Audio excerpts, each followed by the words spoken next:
Today we're going to talk about how to determine forward price and future price. But before we do that, let's go through some terminologies. Nearby contract versus distant and deferred contract. Um, Nearby contract is the one that's going to mature pretty soon in near future, whereas distant or deferred contract is the one that's going to mature in distant future. And settlement price, we talked about it last time, is the price that's the final bell rang in a day. And we're going to use the settlement price for marking to market. And open interest is the total number of contract outstanding for each maturity month. Basis is the difference between cash price or spot price and future price for the same good. And spread, on the other hand, is the difference between two different future prices. If they differ by maturity, then we could talk about intra-commodity spread. If the underlying commodities are different, then we could talk about inter-commodity spread. This is a Wall Street future price quotation.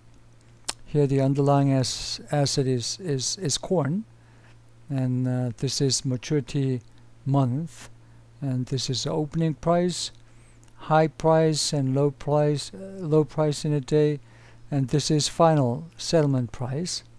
And the change is the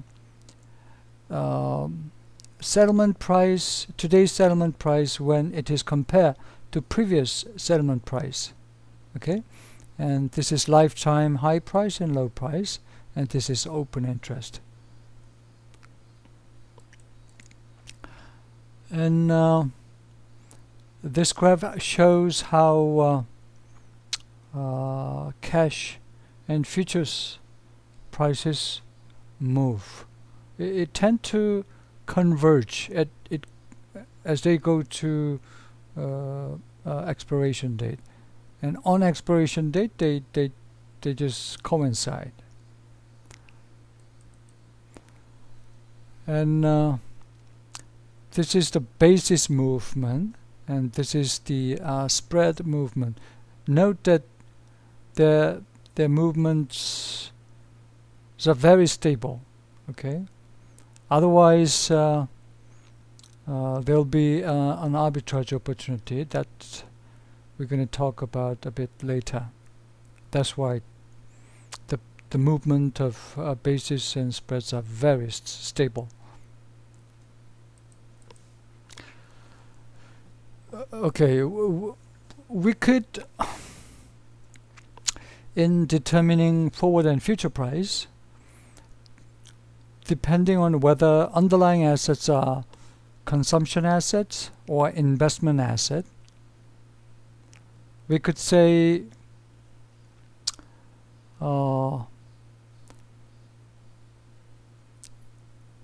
investment assets, by the way, are the assets held by a significant number of people purely for investment purpose. So example might be bond and stock index or stocks. Whereas consumption assets are the assets that are held primarily for consumption. Examples could be copper and oil. When we're gonna talk about this future pricing and forward pricing in terms of arbitrage argument, but turns out that the arbitrage argument can be used only in a case of investment asset, since there are enough people willing to make money, and arbitrage argument holds in this case. But in a case of consumption asset, which means that underlying assets are consumption type, then this arbitrage arguments may not hold. Although this consumption asset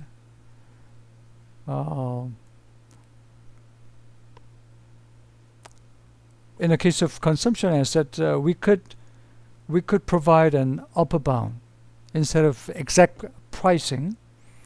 The future price is going to hold in terms of inequality.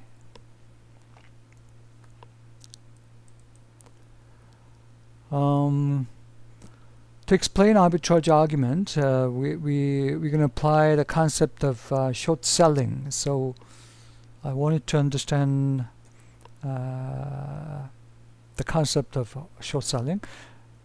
Short selling involves selling securities that you do not own. So you borrow security that you do not own from another client and then sell them now.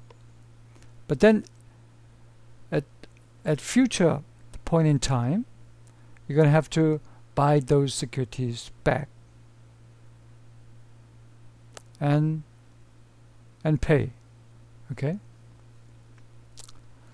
In the case of dividend or other benefit such as interest payment, you're going to have to repay. Here's an example. Suppose you short selling 500 IBM shares in April when IBM share price is 120. So you borrow 500 IBM shares that you do not own and then sell them at $120. Then later point in time, you buy those IBM shares back. Here in this example, you buy them in July when IBM share price is $100. So your profit is going to be per share. You sell now IBM share at 120 per share. Then you buy it back in July at $100. So per share you make $20 profit. Since you short selling 500 of them, your total profit is going to be $10,000. Okay? If there is a dividend payment of $4 per share in May, which is in between April and July, this dividend payment doesn't belong to you. So you're going to have to pay back to the owner of dividend. The total dividend payment turns out to be $4 times 500. Since you short selling 500 shares, total dividend payment is $2,000. So your net profit, your total was $100,000, and your dividend payment is $2,000, which you're going to have to pay back to the owner. So your net